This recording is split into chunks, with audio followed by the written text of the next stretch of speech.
and believe at the end of the day that these are the type of numbers that are being told to us. And if in fact they're too high or too low, my time's already expired, Mr. Speaker, the government can adjust, much like I can adjust, and I'll continue my speech at the end of question period. Thank you, Mr. Speaker. The honourable member will have 15 minutes and 45 seconds remaining in his speech when the House next deals with this subject. Statements by members. Déclaration de député. The honourable member for Whitby. Thank you, Mr. Speaker. Early in my term here in the 42nd Parliament, I disclosed my struggles with depression and anxiety. It is never easy to talk about issues that have tremendous stigma. So during this Mental Health Week, I encourage all Canadians to get loud and support those living with mental illness, but to also get quiet. We need to get quiet enough to listen to the whispers of those who need our help and get quiet enough to empathize with those who are suffering in silence. Mr. Speaker, let's get loud enough to break the stigma associated with mental illness, but quiet enough to understand that everyone's journey with mental illness is unique. We all have a role to play in ensuring that each and every Canadian lives with optimal mental health. I want to thank Durham Mental Health Society, Ontario Shores, the Durham Regional Police Services, Lake Ridge Health, Canadian Mental Health Association Durham, and the COPE Mental Health Program for their service to our community. I invite all my colleagues and Canadians to get loud this week and break the stigma of mental illness. Thank you. The honourable member for Hastings, Lennox and Addington. Mr. Speaker, hard work and persistence have paid off to the tune of an All-Ontario Hockey Championship.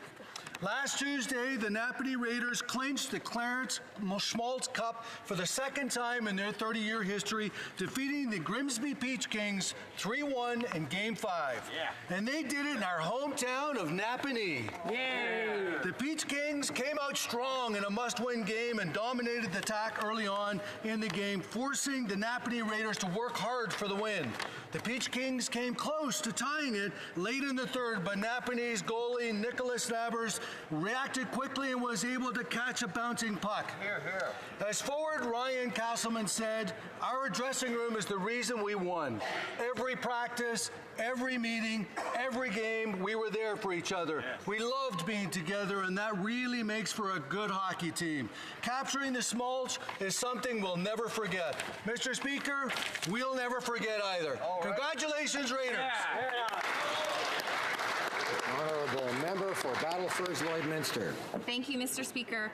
My province of Saskatchewan is innovative, resilient, and committed to safeguarding the environment. It is truly disappointing that the Prime Minister is so focused on his ineffective and costly carbon tax that he can't see past it. What is even more disappointing, Mr. Speaker, is that he is not being upfront with Canadians. If his carbon tax was really a plan to lower emissions, he would not have given a pass to major emitters. Instead, his carbon tax scheme dives deeper into the pockets of hardworking Canadians who are already overtaxed. Saskatchewan is forced to continue their fight in court, but now they are being joined by Canadians across this country, and more provinces are picking up the fight in court. The good news is, Mr. Speaker, this fall, Canadians can choose a leader who will scrap the carbon tax and lower global emissions without making Canadians pay more. Absolutely. The honourable member for Humber River, Black Creek. Thank you very much, Mr. Speaker. I'd like to take this opportunity to rise in the House today to recognize a remarkable woman in my riding of Humber River, Black Creek, Amaris Christophily, a senior. She leads a group of over 75 seniors through an extensive community-based exercise program. Ms. Christophily has been volunteering for a remarkable 18 years and leads the program with participants ranging from the young age of 70 to 90 years of age, 3 times a week. Mr. Speaker, we all know as we grow older, it is important to increase your exercise and to ensure a longer life. It is individuals like Amaris that are helping to keep our Canadian seniors healthy and strong, like this great country that we call home. Thank you very much, Mr. Speaker. The honourable member for North Island, Powell River. In my riding of North Island Powell River, youth are telling us climate change is a priority. My first town hall on climate change, held in Port McNeill at North Island Secondary School, had 3 presenters who spoke to issues relevant in the region. Adrian Van Gorkum, a student, was first to present. He spoke of his survey of fellow students on their concerns about the environment and climate change.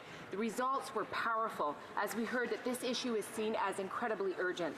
He, along with two other presenters, Megan Hanachek and the Marine detective, Jackie Hilderine, focused on battling fear, creating solutions, and youth engagement.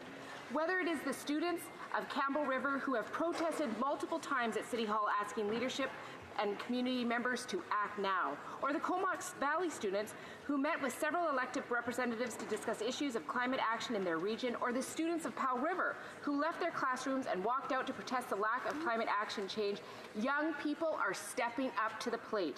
I hope that this government will be willing to act with them. The Honourable Member for Marcotte-Fortin. Mr. Speaker, I recently visited a company called Nordresa, which is in my riding of Marcotte-Fortin. It's a gem in the local economy. It manufactures electric propulsion systems for commercial trucks. If I had to choose just one company that symbolizes the union of economics and ecology, it would be Nordresa. With a highly trained Quebec workforce, first-rate skills, and great potential to develop economically on the international stage, the company is a leader in Canada's green transition that we should all be proud of. I want to thank the president of Nordresa, Sylvain Castonguay, and the Deputy Director General, Caroline Lachance. I want to thank them for their welcome and all their hard work. By supporting companies like this, we can build a sustainable economy fueled by innovation and growth. Sarnia Lampton. Mr. Speaker, as we approach the election, I've been reflecting back on all the broken promises over the past 4 years. The Prime Minister said he would run small deficits of less than $10 million that would go to build roads and bridges here in Canada. Instead, we've got huge deficits, and our taxpayer dollars are going to build infrastructure in China. Oh, no. He said it was going to be the last election under first past the post. The budget was going to be balanced. This government was going to be open, honest, and ethical. Well, we saw how that went with the SNC scandal, the Aga Khan fiasco, the clam scam, the Cash for Access fundraisers, and the many ethical violations of the Prime Minister and his cabinet. The Prime Minister said he would not do omnibus bills. He said he would restore home mail delivery. In fact, the Prime Minister has not fulfilled 3/4 of his promises. So basically, you can't believe anything he says. The Prime Minister is definitely not as advertised. The Honourable Member for Saint-Boniface-Saint-Vital. Mr. Speaker, 1929, the Norwood Legion Ladies Auxiliary was constituted by the Canadian Legion of the British Empire Service League.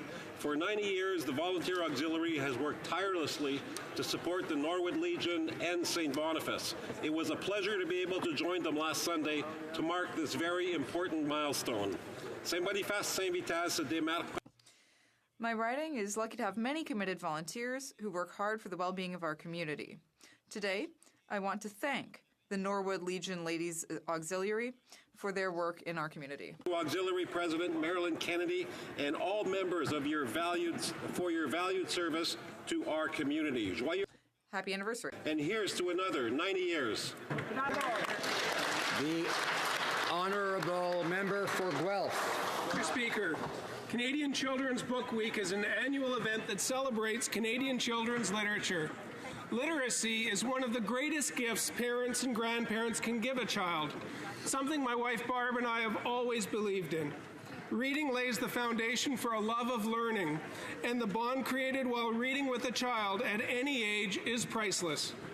We're so fortunate to have so many talented writers and illustrators across Canada, especially in my writing, with writers like Robert Munch, Eric Walters, Jean Little, Werner Zimmerman, and many more.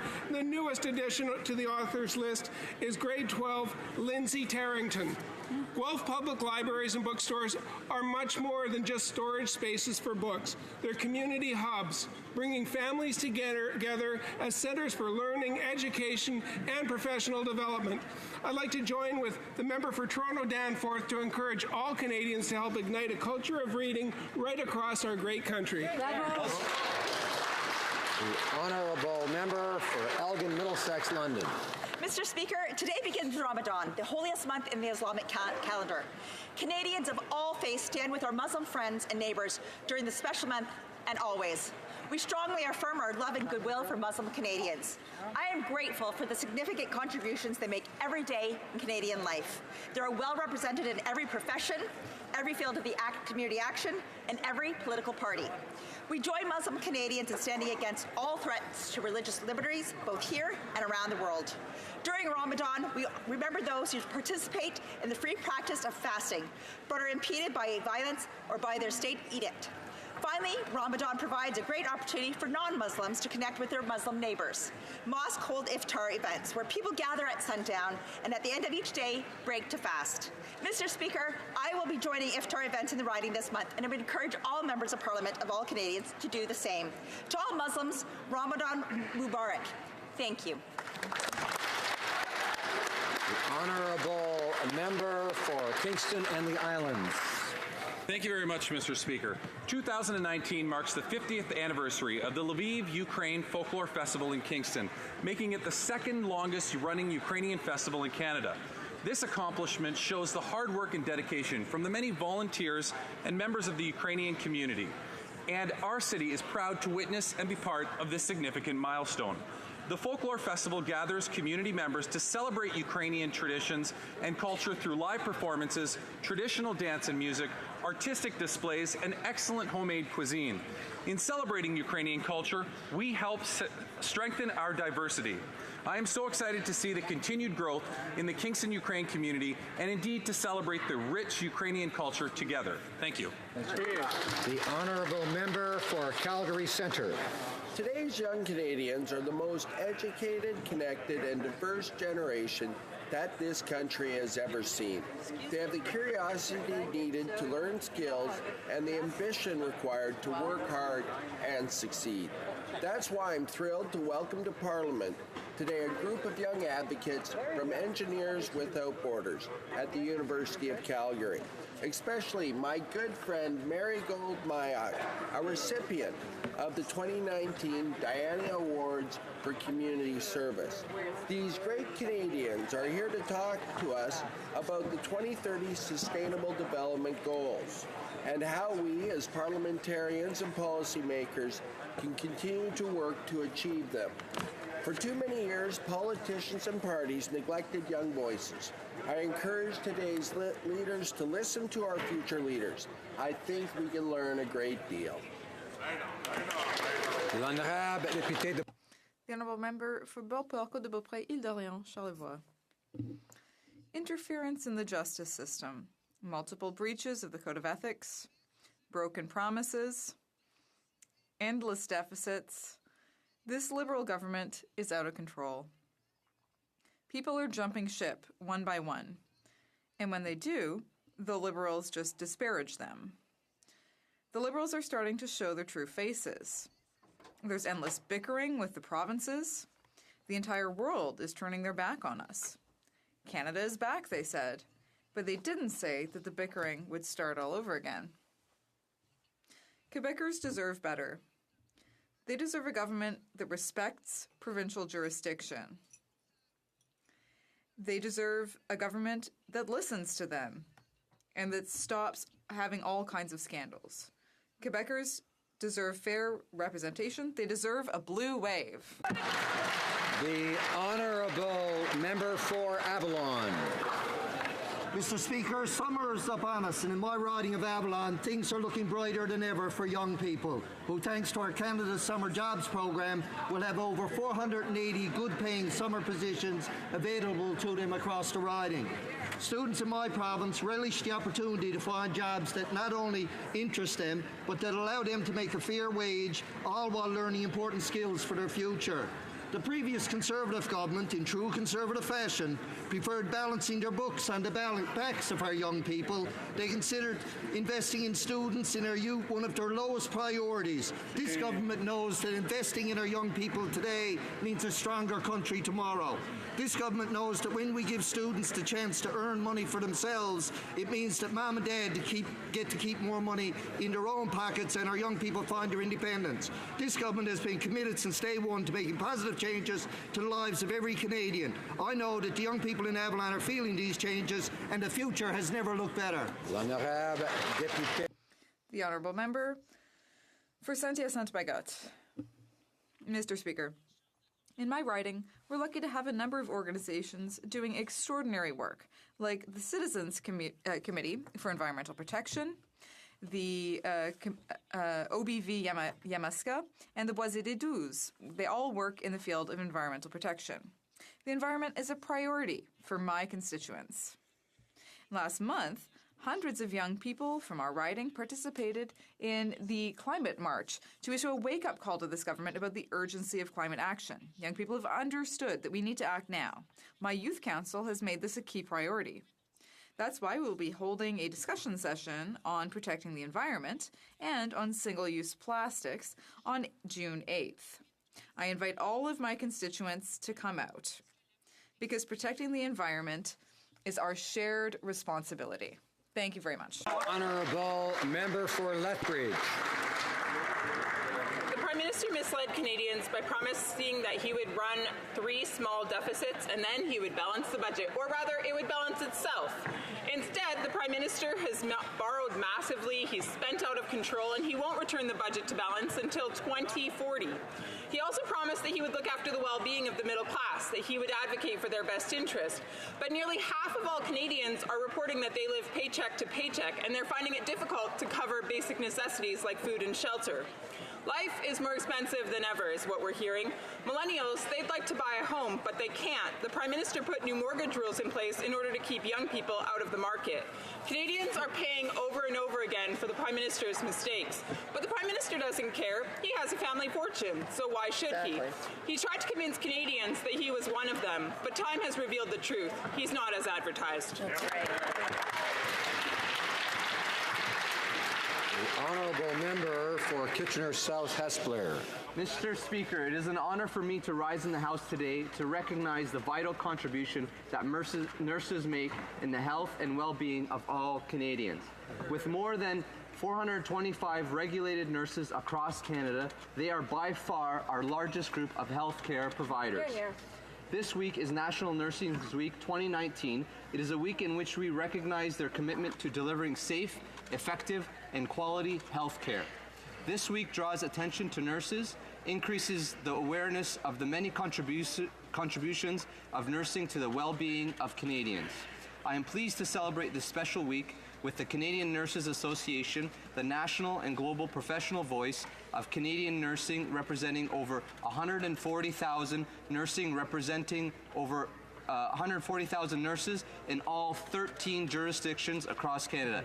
Thank you to Canada's nurses for their leadership in delivering better health care for our nation, and a special thanks to the nurses of Cambridge, Kitchener, and Waterloo.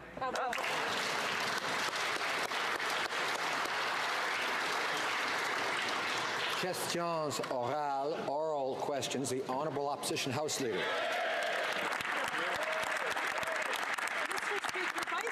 Mark Norman is a man of integrity who has served our country with distinction in the Royal Canadian Navy. Yeah. But the Liberals seem to have a personal vendetta against the Vice Admiral and are going out of their way to block evidence and deny him a fair trial. Thankfully, there is a Liberal who has had enough of the Prime Minister's lack of integrity. The Liberal member for Orleans is going to testify on Norman's behalf. Will the Prime Minister stop this obstruction and release all of the relevant documents immediately? The Honourable Minister of Justice. Mr. Speaker, I can report to the honourable member that the Department of Justice has cooperated and given all appropriate documents to the trial in question, and we continue to collaborate on an ongoing basis in order to make sure that all sides in the trial have the information that they are entitled to. Honourable Opposition House Leader. Well, Mr. Speaker, that's completely false. The Liberals have refused to hand over documents to Mr. Norman's defence. Interestingly enough, though, when Jerry Butts needed access to emails and documents when he was trying to discredit the former Attorney General on the SNC-Lavalin affair, he had no problem at all getting those documents. It's clear yet again that there are one set of rules for friends of the Liberals and a different set for those who are in the Prime Minister's crosshairs. Why Why is the Prime Minister refusing to hand over critical documents and evidence to Mr. Norman's defense team? The Honourable Minister of Justice. Mr. Speaker, the case in question, the prosecution in question is being undertaken by the Public Prosecution Service of Canada. Counsel to the Attorney General is fulfilling all of its obligations in that instance before the court with respect to third-party records applications. Mr. Speaker, it's improper for me to say anything more than that, but we are Order. The Honourable Opposition House Leader. Well, between the SNC-Lavalin affair, breaking ethics laws, and foreign affairs disasters, the Prime Minister and his train wreck government have been in constant scandal mode.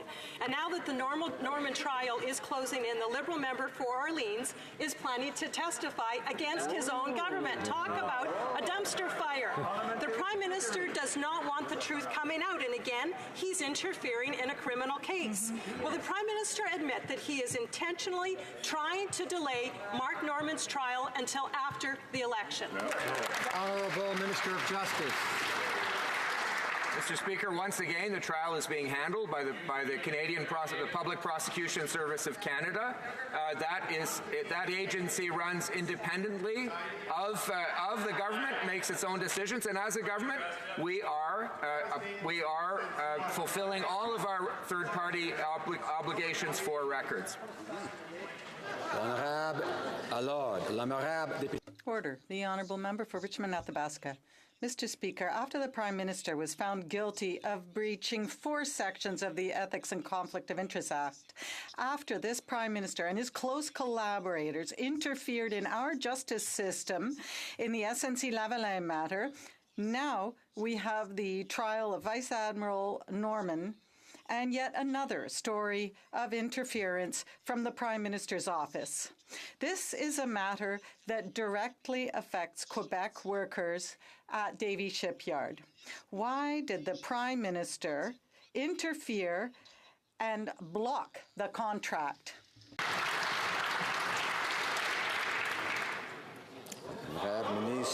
The Honourable Minister of Public Procurement. Thank you very much, Mr. Speaker. I can assure you that we have full confidence in the Davie Shipyard workers. We have been involved in many contracts, including a $7 billion contract for frigates and a $70 million contract for icebreakers.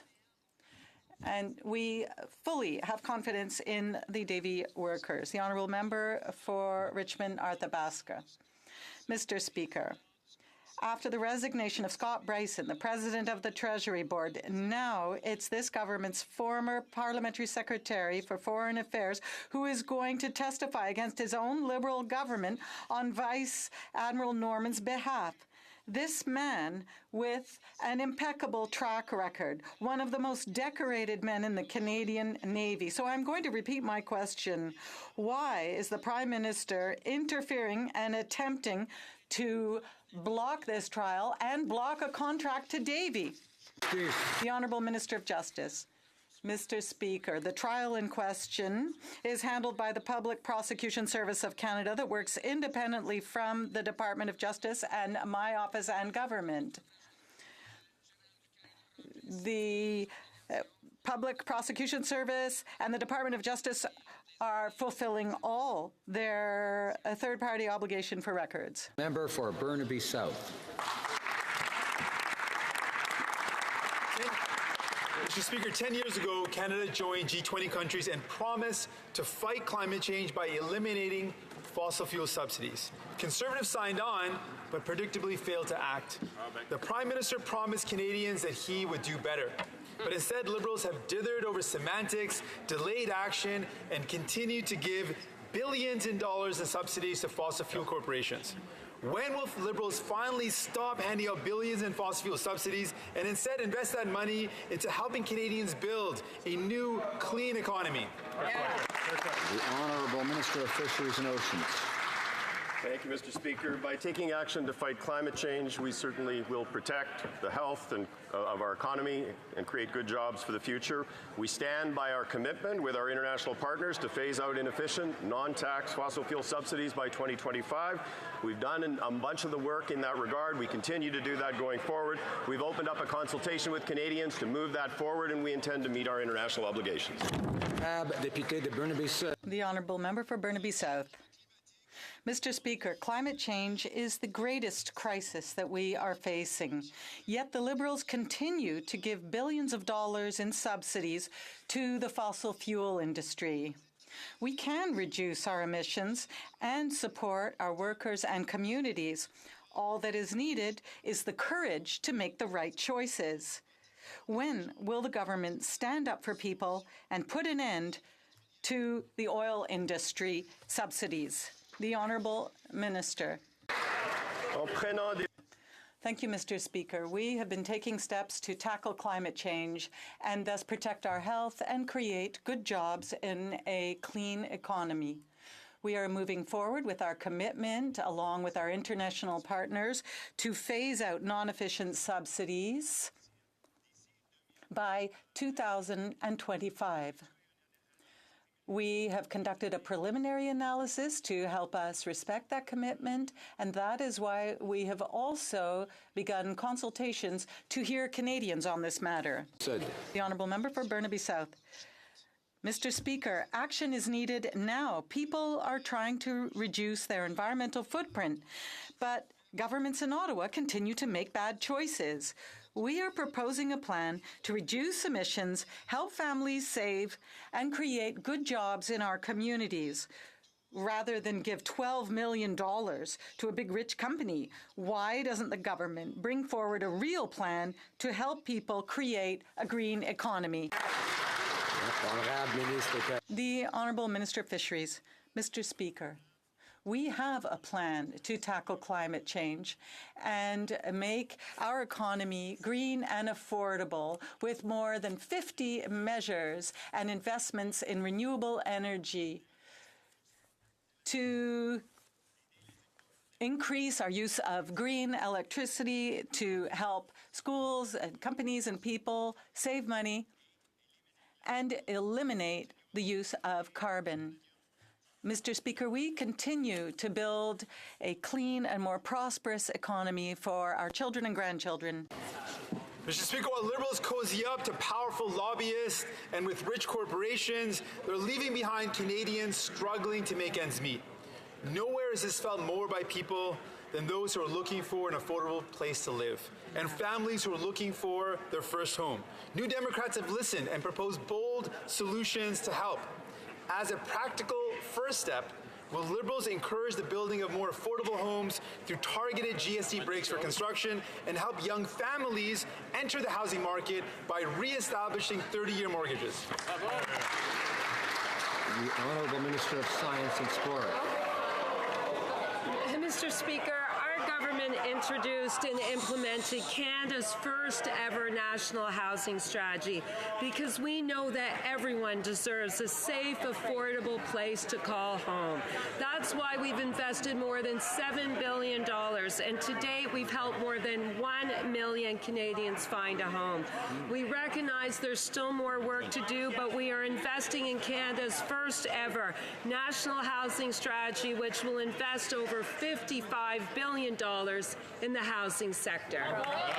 Honourable Member for Aurora, Oak Ridges, Richmond Hill. Mr. Speaker, it's another day and another resignation for this Liberal government. A former three-star Army General and Parliamentary Secretary to the Minister of Foreign Affairs has lost confidence in this Prime Minister and won't run again.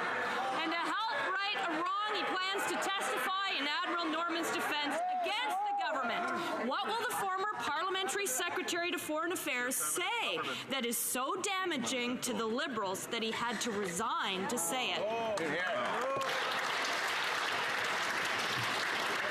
The Honourable Government House Leader. Mr. Speaker, first of all, that's absolutely ridiculous because that's not what's taking place. And when it comes to a process, we know that the process is unfolding. Mr. Speaker, this government is going to continue focusing on Canadians, as the Conservatives will continue to mislead Canadians, and that's really unfortunate because that's not what we're here to do. This is the government, we are the government that lower taxes on middle-class Canadians by increasing them on the wealthiest 1% of Canadians. We are the government that introduced the tax-free can-child benefit, and today there's 300,000 children lifted out of poverty, over 800,000 Canadians, and the Conservatives want to take that measure away. Thank you, Mr. Speaker. Order. Order. The honourable member for Aurora, Oak Ridges, Richmond Hill. Well, Mr. Speaker, the former parliamentary secretary to the Minister of Foreign Affairs is going to testify against the government in the case of Vice Admiral Mark Norman. This is the latest blow to a prime minister who continues to hide documents in the Norman case because he's afraid of what will come to light. When will the prime minister do the right thing, meet his obligations, provide all requested documents unredacted to ensure that Mark Norman gets the fair trial he deserves?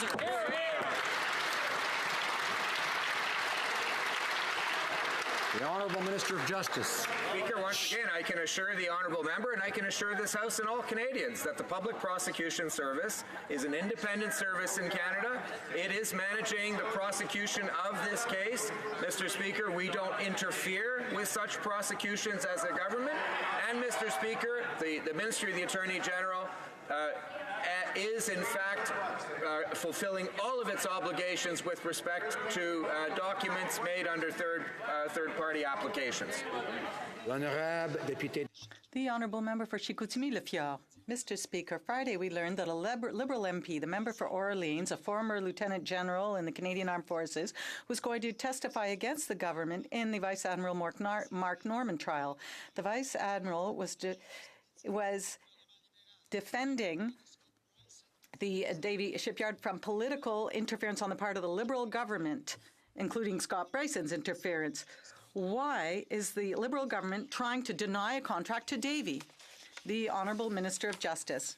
Mr. Speaker, as I answered several times, the trial in question is handled by the Public Prosecution Service in Canada. This is independent from my ministry and from our government.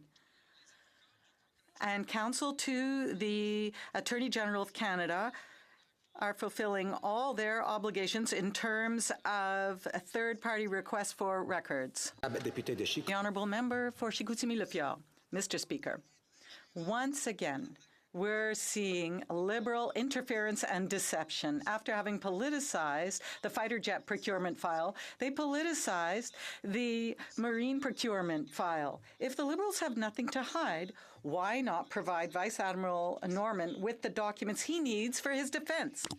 The Honourable Minister of Justice.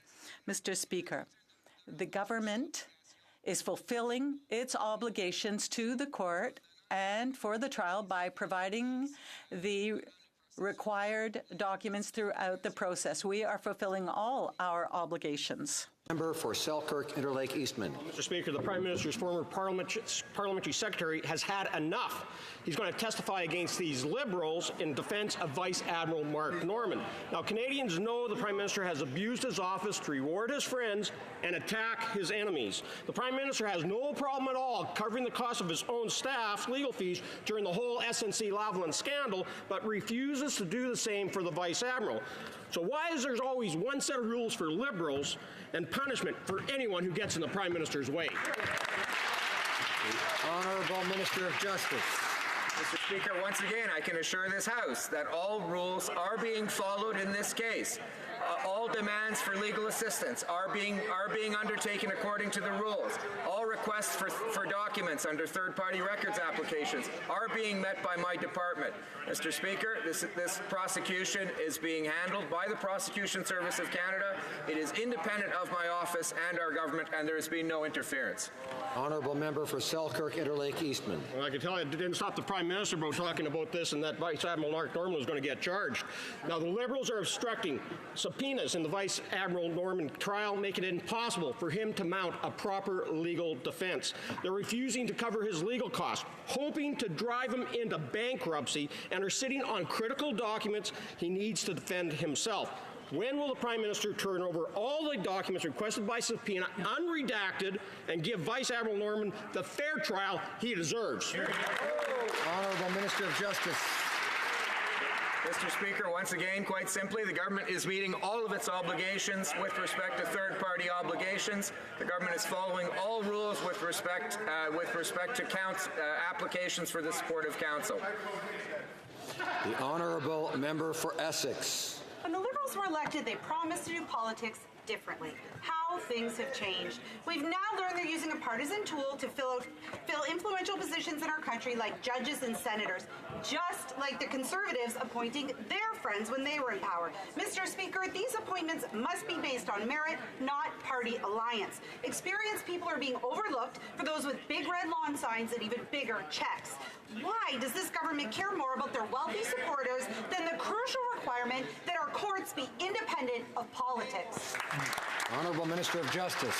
Mr. Speaker, we have set up a process for the appointment of judges which is transparent, which is merit-based, and which is rigorous, Mr. Speaker, beginning from the applications being treated by judicial committees across Canada all the way through the rest of the process.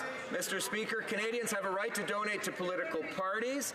This fact neither helps nor hinders any applicant, Mr. Speaker. The applications are based solely on merit. We've appointed over 300 judges, and their quality is of the very highest caliber. Honourable Member for Essex. So basically, the best Liberal wins. The Liberals are so arrogant that they don't even realize the harm they're doing to the Canadian system of government. Canadians expect us to put the partisanship aside when it comes to nomination of our judges, senators, and officers of Parliament. We depend on the integrity of our institutions for a democratic and fair society. This Prime Minister promised to do politics differently. So will the Liberals commit right now to Canadians not to use their partisan database for future appointments? The Minister of Justice.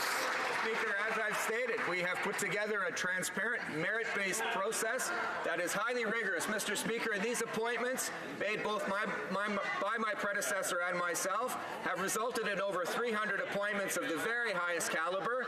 55% of those appointments, Mr. Speaker, are women. They are better representing the diversity of Canada. We know we still have a ways to go, but this is an outstanding crop of appointees who have been appointed only based on merit.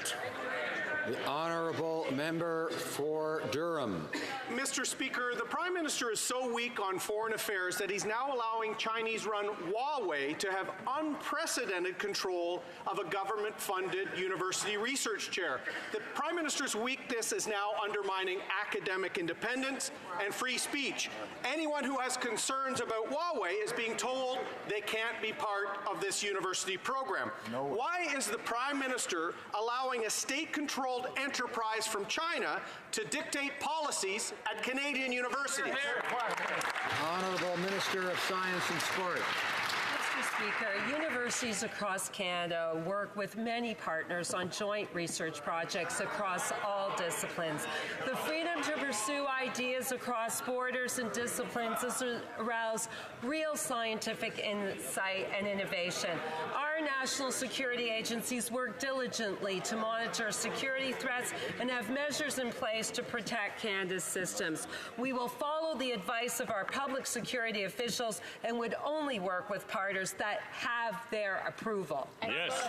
The Honourable Member for Durham. Mr. Speaker, the Minister took the Prime Minister to NSERC for his annual photo op today, but he failed to address real concerns that they're allowing China to screen out university partners based on their views towards Huawei. If Canadians express security or other concerns about risks of Huawei, they're being shut out of this university program. Why is the Prime Minister using taxpayer dollars to fund Chinese state interests at a time when China is locking up Canadians?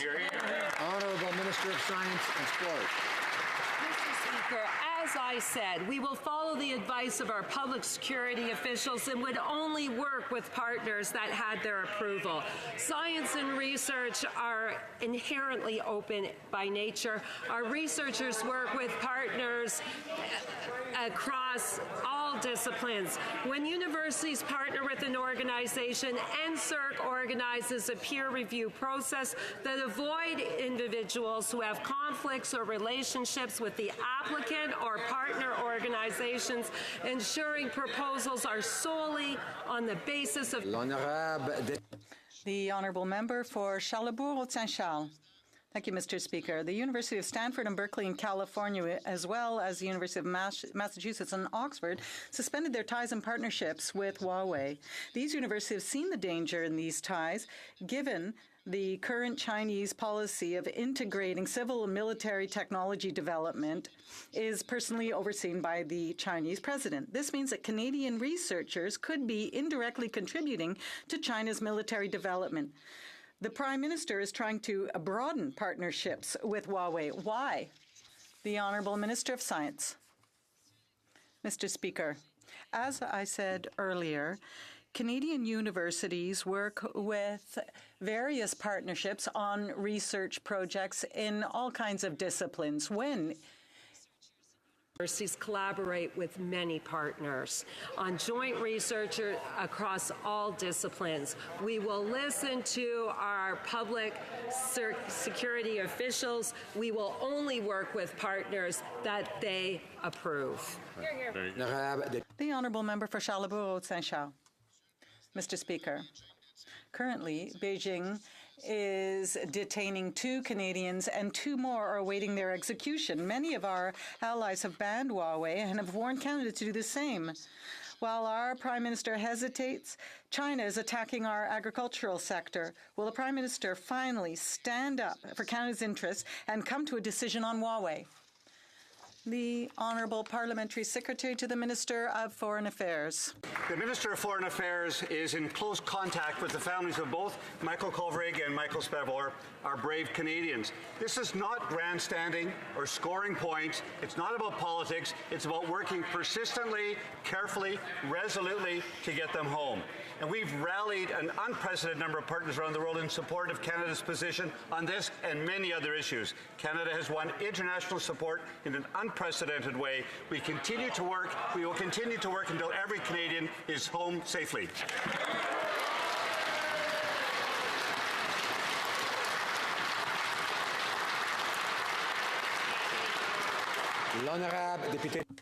The Honourable Member for Rimouski-Nejet-Témiscouata-les-Basques. Owners of PMEs, SMEs rather, and family farms who want to sell to their children pay more taxes than if they sell it to a foreigner. That's ridiculous. My bill in 2017 would have corrected the situation, but the Minister of Finance convinced the Liberals to vote against it by promising to take action in the next budget. Mr. Speaker, Budget 2019 was the third and last opportunity for the Minister of Finance to do so, and he refused to do so for the third time. It makes no sense to punish people who want to keep a business in the family. Mr. Speaker, why is the Minister of Finance, what does he have against these people? The Honourable Parliamentary Secretary. The government remains committed to lowering taxes and ensuring that small businesses thrive in this country. In addition, we are making improvements through this budget to ensure that farmers and fishers have better access and, again, the ability to grow and thrive in this country. Under 10 years of failed policies under the Conservatives, we know how to grow the economy, and that's what we continue to do. And with our budget, a typical Canadian family is $2,000 better off. This is the type of economy we're growing, one that works for everybody. Honourable Member for Kootenay, Columbia. Mr. Speaker, a landmark UN report released this morning shows that nature is in crisis.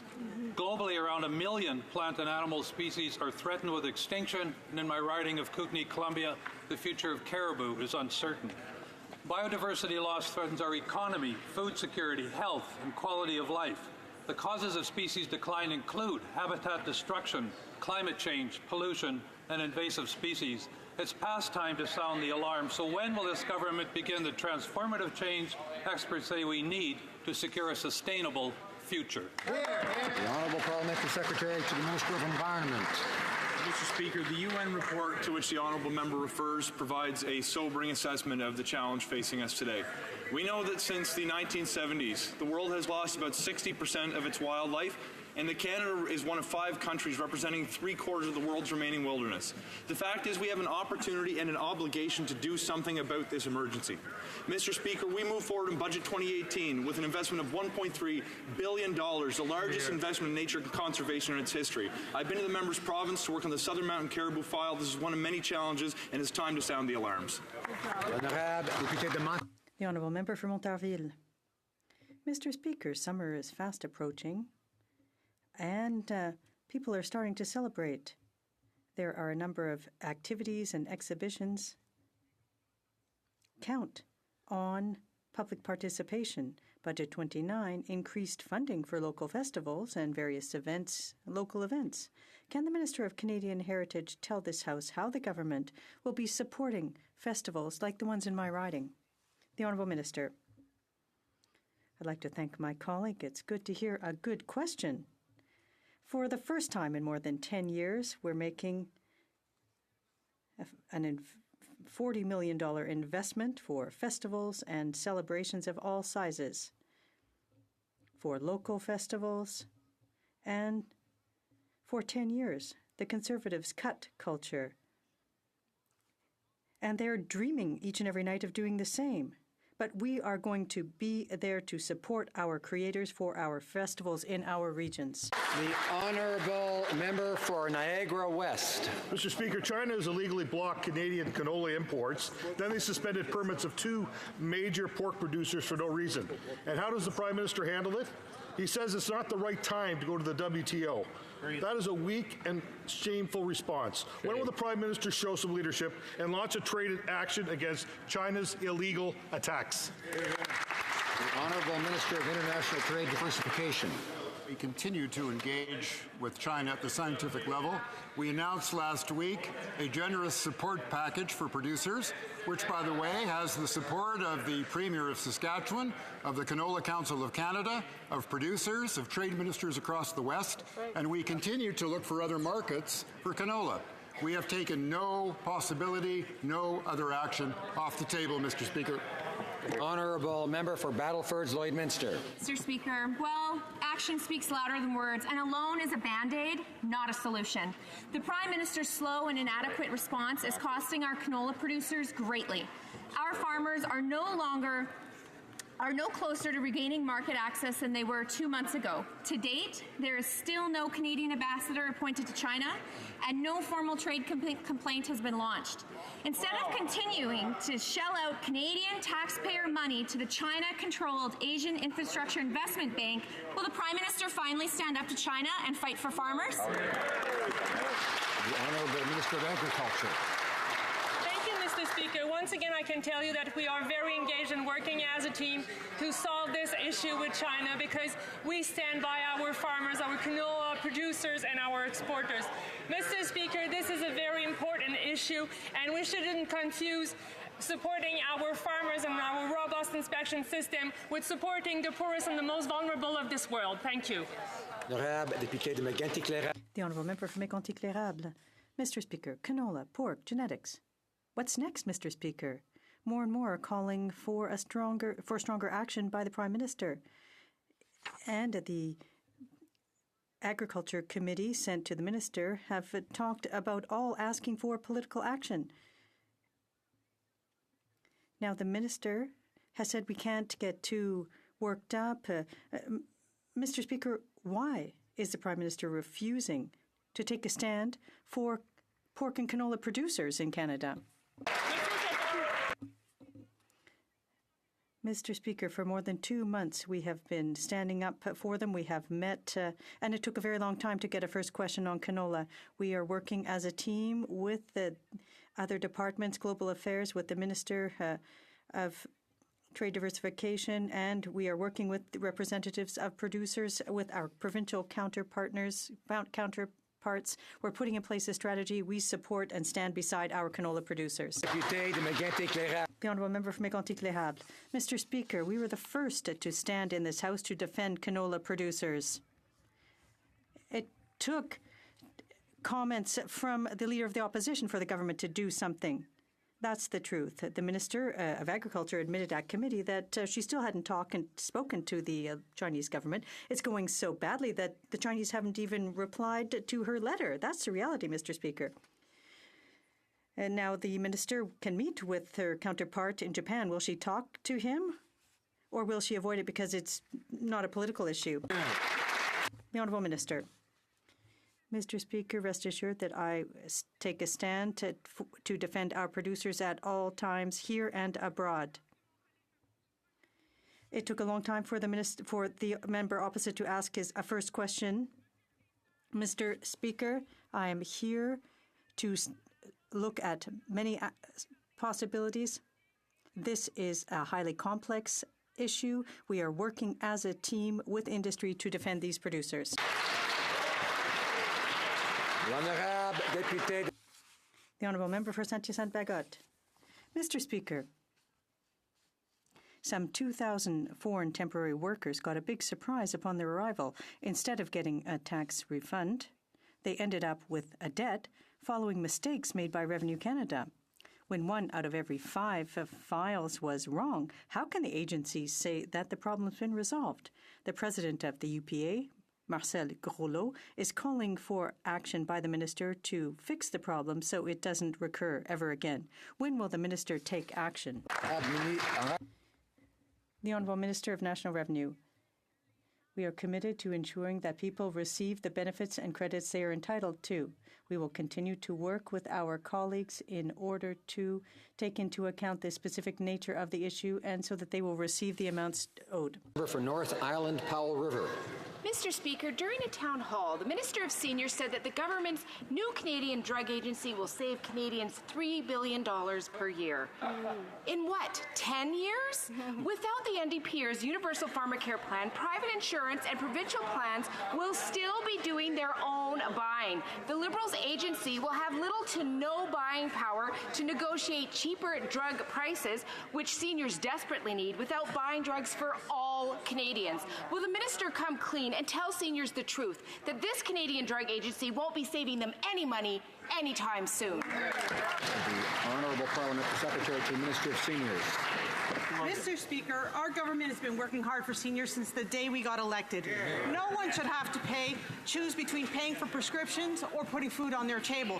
That is why Budget 2019 establishes the Canadian Drug Agency that will work on developing a formulary, bulk buying prices for drugs, and negotiate drug prices to make prescription drugs more affordable for more Canadians. This is an important step, Mr. Speaker, towards a system where everyone can afford their prescription drugs and continue to live healthy. We will not stop when it comes to seniors.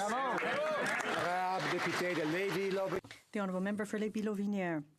Mr. Speaker, the Prime Minister's trip to the Aga Khan's Island has left a number of unanswered questions. The letter sent to the RCMP is critical for a comprehensive investigation to reassure all Canadians as to the integrity of their government and to reaffirm their confidence in the administration of justice.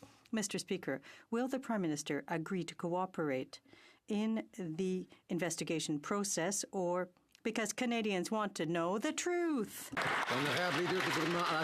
The Honourable Government House Leader.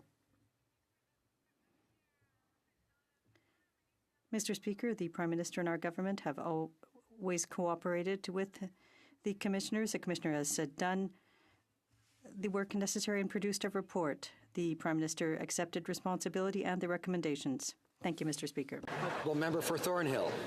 Well, Mr. Speaker, much has been transpired since the Ethics Commissioner found the Liberal leader violated 4 sections of the Conflict of Interest Act in accepting an illegal vacation from a lobbyist. A federal court has now ordered the Lobbying Commissioner to reopen investigation of that lavish and illegal gift. And I've asked the RCMP Commissioner that, on the basis of original and new evidence, she consider a criminal investigation. Mr. Speaker, has the Prime Minister been contacted by either the Lobbying Commissioner or the RCMP in regards to that illegal gift? Honourable Government House Leader. Speaker, that member knows very well because he spent much time actually asking questions on this file that this matter has been thoroughly looked at by the Conflict of Interest and Ethics Commissioner. We know that a report was tabled and the Prime Minister accepted responsibility as well as the recommendations, Mr. Speaker. What's clear is that the Conservatives will continue to talk about something that's already been looked at by our officers of Parliament because they've never had regard or respect for the work that they do. But we on this side, we recognize that our institutions are intact. We know that officers of Parliament do important work, and we believe that they should be able to do that independently of this place. Thank you, Mr. Speaker. Honourable member for Thornhill. Well, Mr. Speaker, no one is surprised the Liberals continue to attempt to minimize and trivialize the seriousness of the Liberal leader's guilt, chronic ethical lapses, and disrespect for the law. But from the illegal vacation to his actions and reactions in the SNC-Lavalin corruption scandal and half a dozen lesser scandals in between, he's shaken Canadians' confidence in the integrity of government and the administration of justice. So again, Mr. Speaker, will the Prime Minister cooperate with a criminal investigation by the RCMP or the Ontario Provincial Police? Honourable Government House Leader. State once again that we will always respect the work of officers of Parliament and the independence of the police forces. We on this side will always cooperate with the work they do because we recognize that Canadians deserve to have confidence in their institutions just like we do. We know that when it comes to our agents of Parliament, they do very important work, Mr. Speaker, and we will let them do that important work. But while the Conservatives will continue to rehash items that have already been addressed, we will continue to focus on Canadians and the things that matter to them in their every single day lives. And that's why we have a program and plan that's working, unlike the Conservatives that continue to mislead Canadians. The Honourable Member for West Nova. Abandoned vessels such as the ones grounded on the beach in Sandy Cove, Nova Scotia, pose environmental, economic, and safety hazards. Similar situations are a cause for concern in coastal and inland water communities across Canada. Can the Minister explain to my constituents and all Canadians the progress made by this Liberal government to address the issue of abandoned vessels? Good question. Honourable Minister of Transport. The member for West Nova for his question, as well as the Minister of Rural Economic Development and other Liberals who have advocated on this file.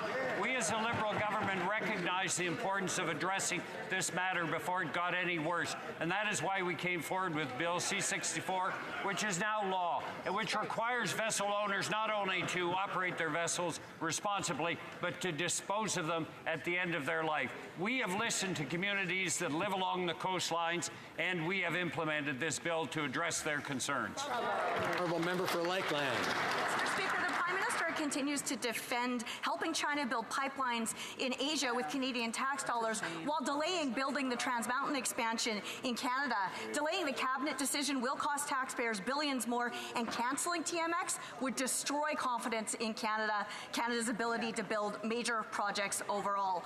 Why is this Prime Minister more interested in helping China build infrastructure and create oil and gas jobs in Asia than in Canada for Canadians? Minister of Natural Resources.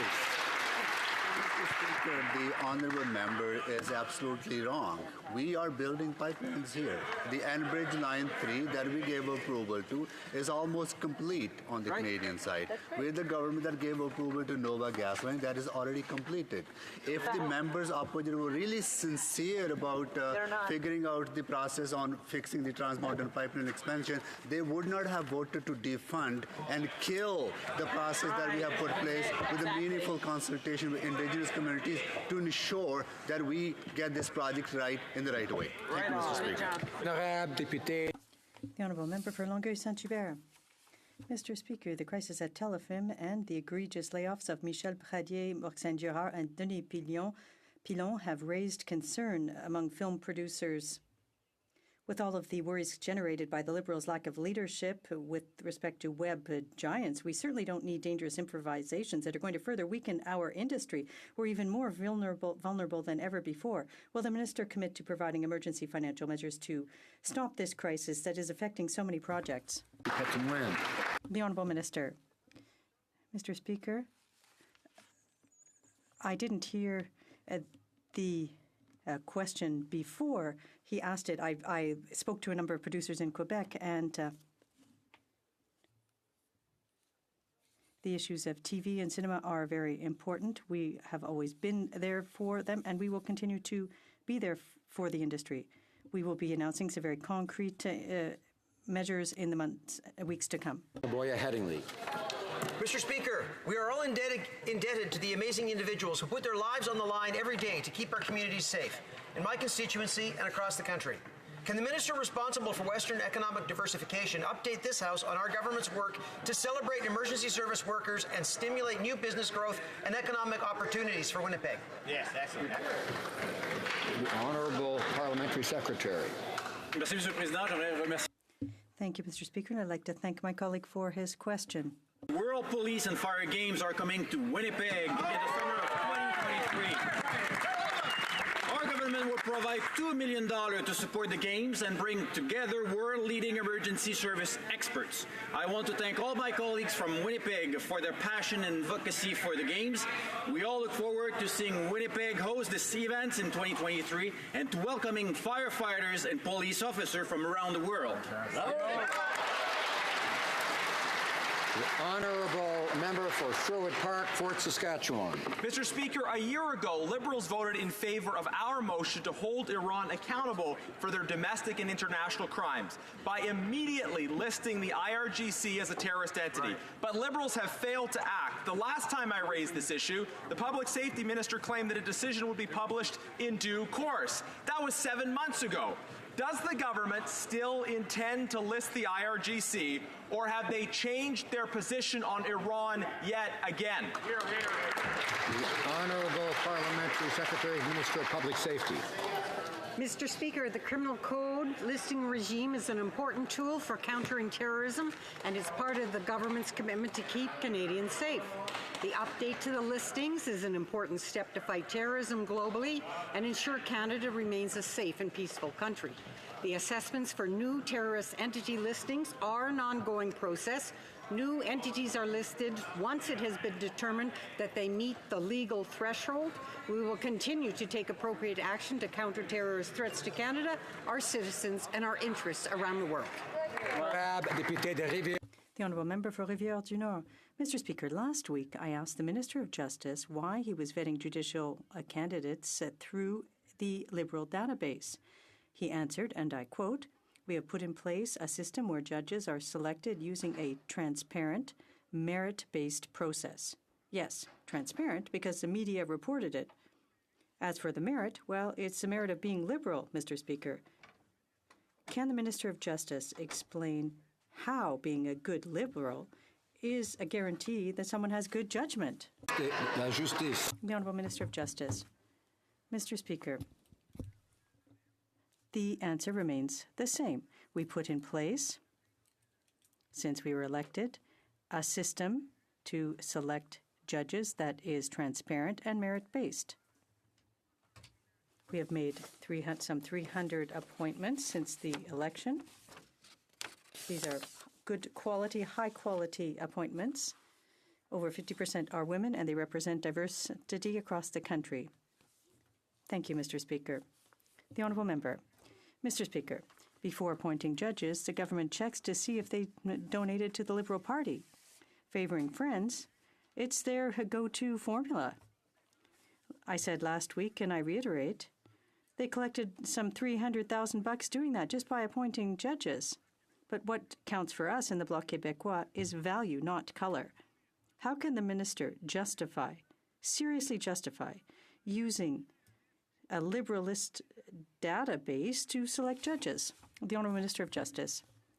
Mr. Speaker, Canadians, including lawyers, are entitled to make donations under the Canadian system. It is transparent, and they need to fulfill their obligations in the system. It's a transparent process available to all Canadians. As regards the appointments, Mr. Speaker, there are no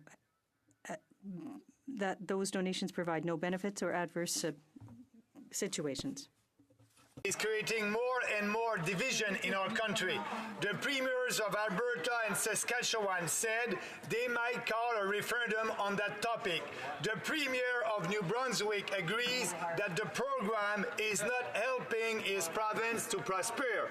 Will the government admit that it made a mistake by renewing the equalization formula without change last year, and that this unfair and inefficient program needs to be downsized and reformed?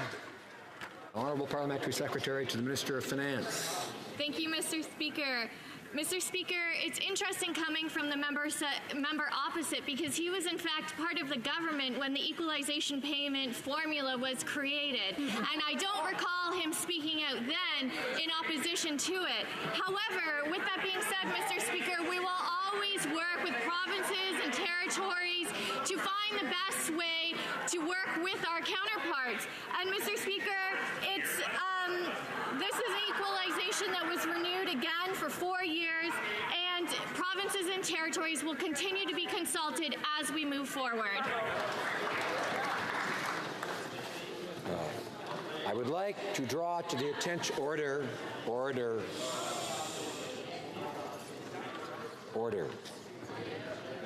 I would like to draw to the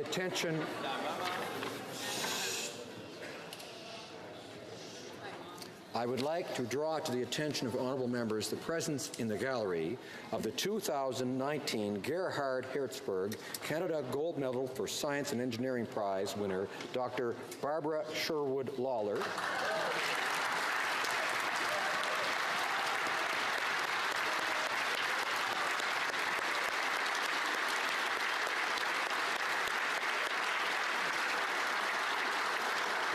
And the 2019 John C. Polanyi Prize winner, Dr. Douglas Stephan.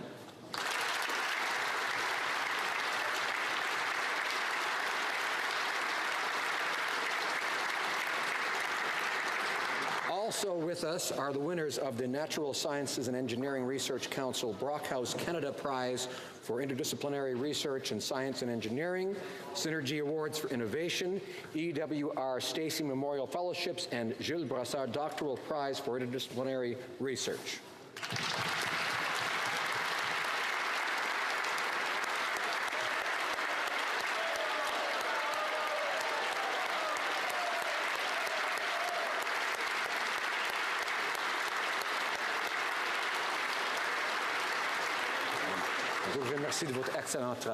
Thank you for your excellent work. The Honourable Member for Louis Saint Laurent is rising on a point of order. Yes, Mr. Speaker. I think you'll find unanimous consent for the tabling of the following document. The Liberal Party's election platform, page 55, you can see a photograph of the Liberal leader standing with the current member for Aurora Richmond Hills, who is now sitting on the side of the official opposition. I'm sorry, apparently there is no unanimous consent. That's already clear to me that there is no unanimous consent. Sorry. That's how that works.